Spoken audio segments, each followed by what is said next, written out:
Hi, thanks for being with me today. You know, today I'm going to carry on my show mantra of the way to show God's love in the world is to love your neighbors yourself and help your fellow man, really especially those in need. And today I'm really blessed to have a wonderful lady with me, Susie Jennings, who was called by the Lord to undertake a ministry. She was a nurse working in the hospital and was called by the Lord to minister to the homeless, reaching out to people that she found somewhat distasteful and changed into a heart of love. Susan, thank you for being with us today. Thank you, David. It's such a joy to be here today. Right. So you really just went through a life transformation with an encounter with the Holy Spirit that led you into a whole different life path, right? Yes, and it took really tragedy for God to change me. Sometimes that good things come out of bad things and tragedies. Right. People see life changes. Yes.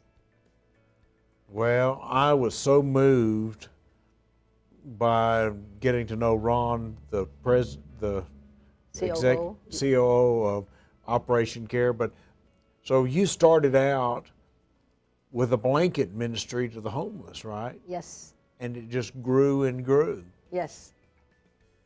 Yeah, it started in my mother's kitchen. When I was a little girl growing up in the Philippines, my mother used to feed the homeless, and I could not stand it. I could not stand homeless people. I thought they were just dirty and smelly, and they came to my house when I was growing up, and they ate my food, they occupied my space, so I grew up not liking any homeless people. Not knowing that one day, God will use that training in my mother's kitchen. He will use it for His own glory and honor and praise. And it took a life of my husband for me to open, my eyes to be opened by the Lord. Well, good. And so your eyes were opened and you changed your perspective on those of us that are the most needy and most down and out in our society. And now your faith and your effort have grown to bear tremendous fruit for the Lord and sharing God's love in the world. And you're hoping to spread your ministry beyond Dallas out into the greater country. Yes, and actually my story started on March 9, 1993, when my husband left our home. He was suffering from a chemical imbalance called serotonin deficiency that caused severe depression. And so he was missing for 30 days on March 9, 1993. We found him on April 8, 1993 in the hills of Atoka, Oklahoma. And David was suffering from a chemical imbalance called serotonin deficiency that caused severe depression. So when he disappeared for a month, I did not tell anyone because I was afraid he might come back and he would be upset if he knew that I told people that he was depressed. So I kept it to myself, and just the Lord and I. So I would read the Bible every day, Psalms chapter by chapter. And then Psalms 30 verse 5 said, weeping may endure for a night, joy comes in the morning. So when David was missing, that verse carried me. And then on April 8, the detective came to my house and said they found his car in Atoka, Oklahoma, which is our next neighboring state. And so we went there the next day, and then the car was there, but there was no David.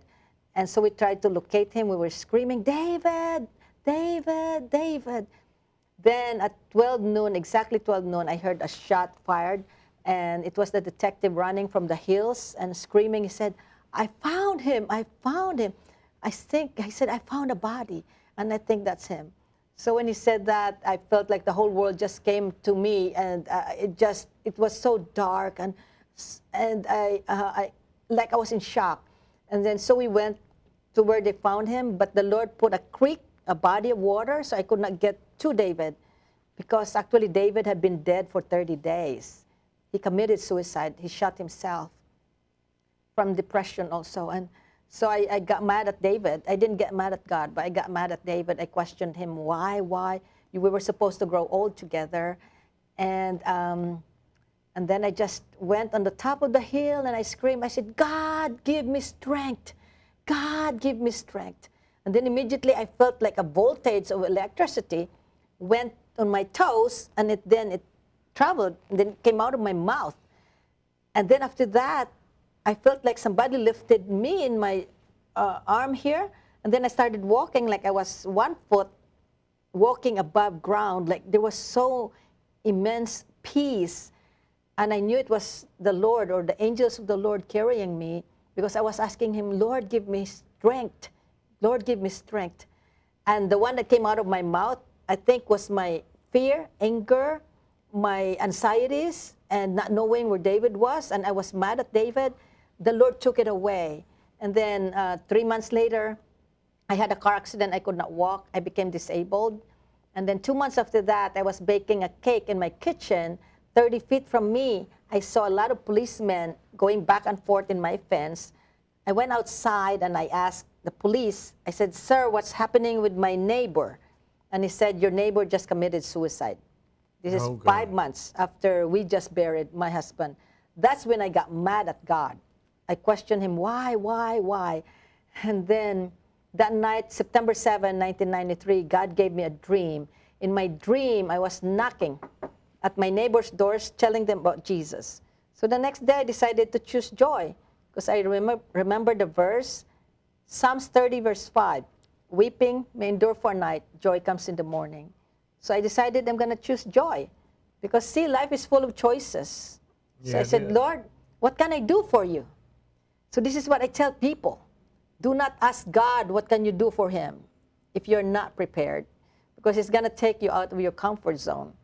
3 weeks later, October of 93, I was driving from my church, First Baptist Dallas, going to Mesquite. We were passing by Highway 30 and 45. We were passing by a bridge. And then I heard a voice that was Sunday, noontime, leaving the church. I was just quietly driving, and then the voice in my heart said, look at your left side. So I looked, and then I saw about 100 homeless men and women living under that bridge in a boxes, different boxes, cardboard boxes. And then the voice in my heart, he said, you're going to go there in person. And I said, no, not me. I said, those are crazy people. They're lunatics and they're violent. They're going to kill me and they're homeless. Because I was such an arrogant person probably. And then the Lord said, you were the one who asked me, what can you do for me? Immediately I realized it was the Lord. And it touched my heart. So I said, Lord, forgive me. I will go. What could I bring to these people? They're needy people. And then the voice said, blankets. So the next day, I went to Baylor Hospital where I was the supervisor. And then I asked all the doctors and nurses for $5 so I could buy blankets. So that's how I started a blanket ministry under the bridge and then in the streets. And then we shared Jesus. Because remember, the knocking in the door, sharing Christ, that was the call for me is to share Christ. That's the number one. The giving of the blankets was just an instrument how we could get to these needy people. So we became a street ministry. And the first project was in 2001. We gave away 1,000 blankets during Christmas time. And we called it Birthday Bash for Jesus. We have 1,000 blankets with about 74 volunteers, and about 56 people came to know Christ in 2 hours in downtown Dallas. That was in 2001. And then in 2004, God gave us a vision, me and Ron Batts, we have the same vision. He was chairman of the board. Gave us the vision to have a very big birthday party for Jesus, where the guests will be the homeless and the poor. Remember in Luke, when it said, call the poor, the lame, come to my party, and give them a big party. So we said, okay, why don't we do a birthday party for Jesus where the guests are the homeless and the poor and the outcasts of the society? Get them here to the convention center and we'll have a party for them. So that's really how it started. Operation Care started a big birthday party for Jesus at the Dallas Convention Center in 2004. And we have about 10,000 people that attended on our first event. So this year, it's our 15th year, and last December, we have 15,200 people who attended the Dallas Convention Center, and you were there serving. I was, and I met Ron at the Greater Dallas Coalition meeting where he was sharing the good news of this ministry and working with our coalition partners, and just another great opportunity to learn and see people doing great things by coming to the Greater Dallas Coalition meeting, which their next meeting is actually tomorrow down at Cornerstone Baptist Feeding Kitchen. So please go to the website and check it out and check out Operation Care. But I met Ron, was inspired by him, and we signed up as volunteers. How many volunteers did you have? 3,200, coming from about 300 churches and probably 100 or more companies and corporations. It was a wonderful experience, and I'd certainly encourage you to think about joining up next year, helping them financially as well as serving. It was really inspirational to see how grateful people were for the love that was being shown them. Yes, and actually we have 1,382 who accepted Christ as Lord and Savior that day. That was the best part. It almost tripled the salvation of the last year. Last year we only have about 498. This year it almost tripled. So that's the best part. And then we doubled the number of our homeless veterans and impoverished veterans. About 1,000 of them came. And then in the children's area, we increased 50%. About 6,000 children came from the poorest area in South Dallas. And we were able to provide for the people, the adult people. What we give them is a night before they fall in line. And then when they get inside the building, we share Christ one-on-one, because the heart is evangelism and prayer. And then after that, they go to foot washing. We wash their feet and then put on socks and shoes. Then they go to coats, sleeping bags, blankets area, personal care items, then haircuts and makeover. And then they go to an area where they could find jobs probably, or housing help or counseling. And then they go to haircuts and makeover by Mary Kay makeover. And then they go to food area. And we fed 13,363 for lunch, and we also fed breakfast. So could you imagine? That's a lot of people. And then the last place they would go, they go to medical area. They get flu shots, eyeglasses, and also dentists would come. And then the last part would be the Operation Call Home. They call their families. If they get reunited, we have a psychologist on board that will counsel. Then we take them to the bus and pay $200 per person to go home that day. And we follow up, make sure that they have a job or they have a place to stay. And the children's area is massive, because the children's area have zip lines and pony rides, petting zoo, rock wall climbing, evangelism, foot washing, and also coats and gifting backpacks, and also haircuts for the children and eyeglasses for children. It's a phenomenal outreach, and to come out of the Lord calling to you to help the needy and the disadvantaged, and grew from just a personal effort with just a few blankets into this magnificent event that I believe Ron told me it gives away over $1 million of goods to the homeless. Yes. And so it was really awesome, and it was great. I served in the eyeglass area, the vision area, and to see how needy some of these people are and how their vision was so impaired, and how we could do something right to help them and get them some glasses. Well, we have a lot of different testimonies also. Like we have reunited people with their families, and just a few months ago, before the event, I was actually in a church, and then a guy came to me and tapped me. He said, "Could I give you a hug?" I said, "What?" He said, "I want to say thank you because of your event at the Dallas Convention Center." He said, I got helped, and because of that, you gave me shoes and clothing and coats and haircuts, and you showed me love, the love of Christ. And because of that love that you have shown me, I got out of homelessness. I was encouraged. So now I'm not homeless. Now I am in a choir. I have an apartment. I have a car. And then I just finished my schooling. Fantastic. Well, what a great feeling that is to know what success your organization is having. Right. And God gave us another bigger vision. We're in this birthday party for Jesus will be in 50 states, plus 200 cities, and 240 countries, which will happen on December 19, 2020. It's called One Day 2020, meaning in one day, This birthday party will be in 50 states and all over the world. So Well, that's if the Lord is with you, I'm confident that you'll achieve that incredible goal, which is to move from serving the Dallas homeless and needy to spreading it across the country and letting God's love shine in the world. So, you know, yes.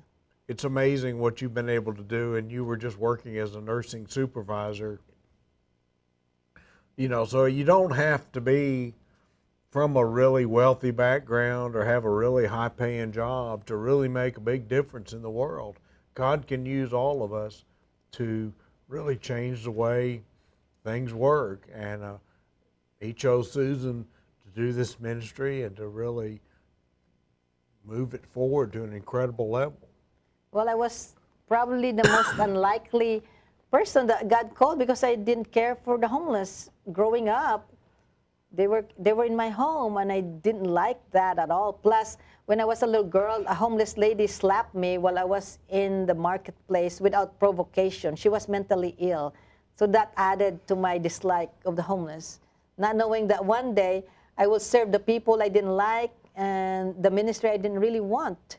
But it took the life of my husband for the Lord to open my eyes for the plight of the homeless.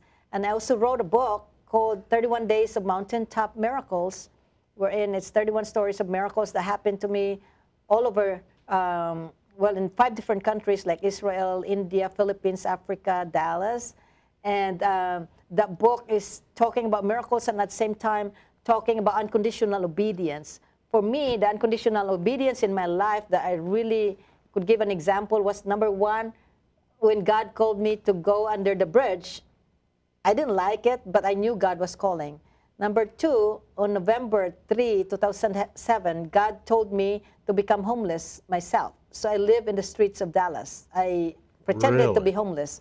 Yeah, I had my wig, I wore homeless clothing, and then I lived in the streets of Dallas. Homeless teenagers adopted me in the street. They protected me, and I had to get my own cardboard box from the dumpster, so I have some place to put on in the parking lot. So I was sleeping with about 100 men and women in the parking lot at the Presbyterian Church in downtown Dallas. It was the scariest moment in my life. I never slept because I was sleeping next to a homeless woman that was high on cocaine, and I was scared to death that she would ask people to kill me or rape me, or it was scary, scary, scary. So I just keep on praying the whole night. I never slept. I just, in my spirit, I just asking God, protect me, protect me.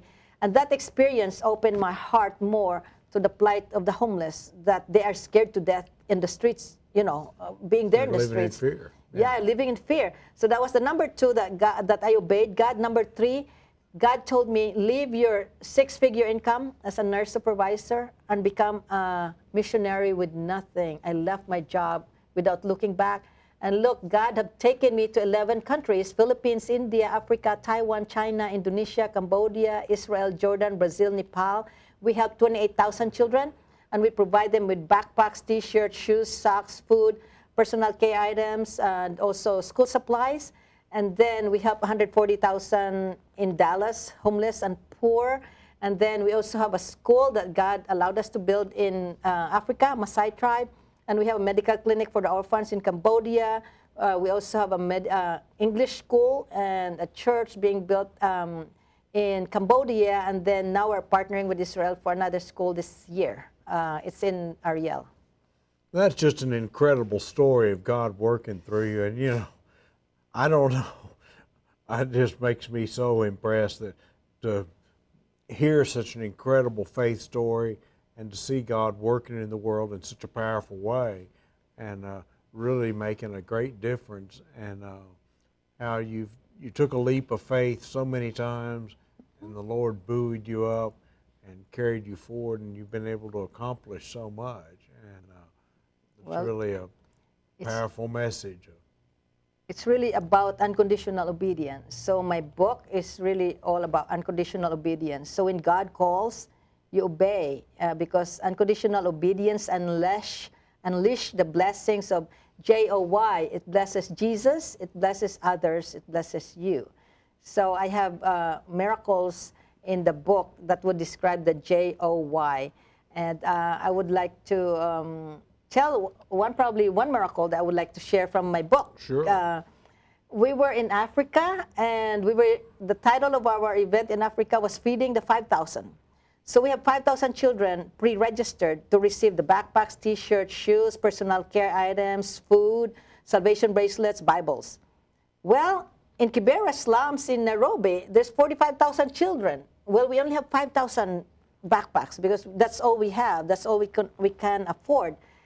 Anyways, on the final day of our event, we know we delivered 5,000, total 5,000. That was our third day of event. On the final day, we delivered the last materials, the gifts to the children. We put it at the back of the school. Then we finished the children, 5,000 children, but in the process, there were a lot of children crying, was sitting in the school ground waiting for their names to be called. Well, their names were not pre-registered. They only registered 5,000. So children were crying, and I could not do anything about it because I could not violate the rule. They already were pre-registered. And so we finished it, and then we were leaving the area. We were going to our car, and then the pastor was running after me. He said, Susie, we have a problem. I said, what? I said, I was thinking, probably more children were crying because we didn't have enough goods. And he said, well, we have a problem. I said, what's the problem? He said, the goods that were delivered this morning for the last children, this last event, he said, it's at the back of the school and it did not diminish. There were 1,000 that appeared, and the title of the event was Feeding the 5,000. So he said, what do you want me to do with the extra stuff? I said, that's an answer to prayer, because this morning I said I was praying to God when I saw the children crying that they didn't have enough goods. I said, Lord, do something. And the title was Feeding the 5,000. And God multiplied another 1,000 of goods. So I said, give it to the children crying. Give it to the children with AIDS that were in line for 2 days. They have fever, but they were in line because they wanted some gifts. So I said, give it to the orphans. Give it to the children of the pastors that didn't have any money. And the Lord multiplied, and He's a God of miracles because we saw it. So 6,000, and we only have 5,000 in the beginning. God gave another 1,000 so those children could have the goods, and we saw it with our own eyes. So that miracle is part of my book. That's one of my 31 miracles. So that's really, the Lord is true to His words. Feeding the 5,000 in the Bible, there were 12 baskets full extra. So now, God is your gave book it. Available on Amazon? Yes, book is available on Amazon.com. And what's the name? 31 Days of Mountaintop Miracles. 31 Days of Mountaintop Miracles. Pick it up. I've got the book and have started reading it, and it's a powerful spiritual journey that I think you'll find enriching. As you can tell, Susan has a very deep relation with God and has really reached out, and her story of having unconditional obedience to God's will and having that quiet time to hear God's will, because you go on regular prayer retreats. Yes, and really fasting and prayer, 7 days. Really intensive. Mm-hmm. Wow. Well, I have a hard time fasting for a day, so 7 days of fasting is awesome. And that's where the miracles happen, because if you fast and pray, then you could hear God, very clear. And so God have given me a vision, that's what I said, that one day, 2020. In one day, December 19, 2020, Jesus' birthday, that's what I said, will be in 50 states, plus 200 cities in America, and then 240 countries in the world, wherein in one day, millions will come to know Christ, because on the evening, there will be crusades all over the world.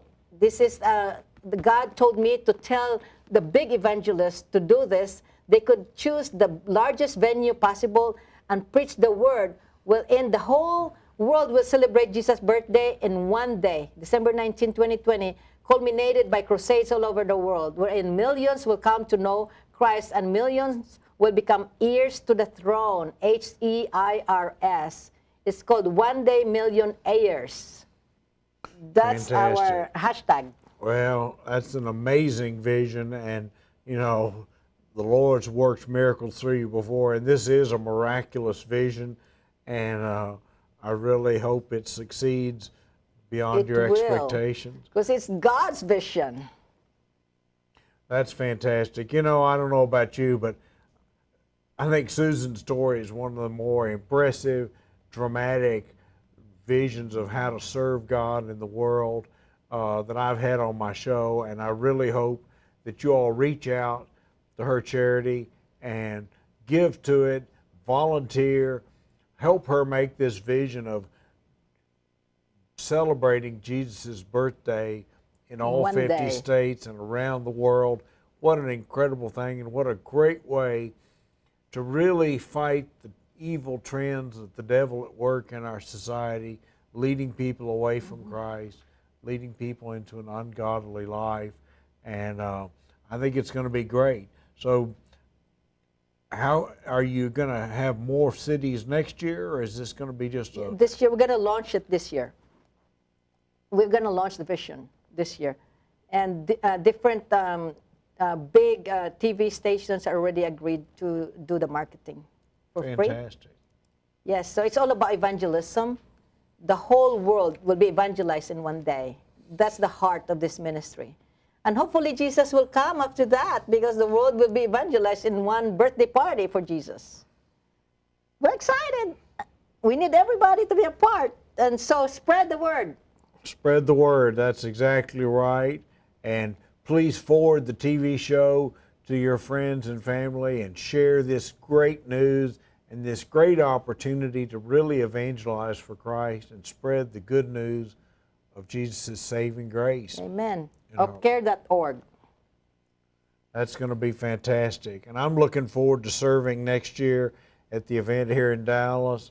And it was a very spiritually uplifting event, and I hope you will join and among the horde of folks with kind hearts and generosity that are really making a difference. And it's going to take a tremendous spirit-filled wave of giving to accomplish this incredible goal. Amen. Of celebrating Christ's birthday around the world. And we certainly need it. And amen. God will provide. Unbelievable. Unbelievable story. Well, thank you for joining us today. I hope you'll share this story with your friends and family. It's really a positive message. And I hope you will go to the Greater Dallas Coalition website and enjoy some of the things that they have to offer in loving your fellow man as yourself. As I said, I found out about Operation Care through the Greater Dallas Coalition. Have a great day, and may the Lord be with you and move you to obedience to His will. Take care and have a good day.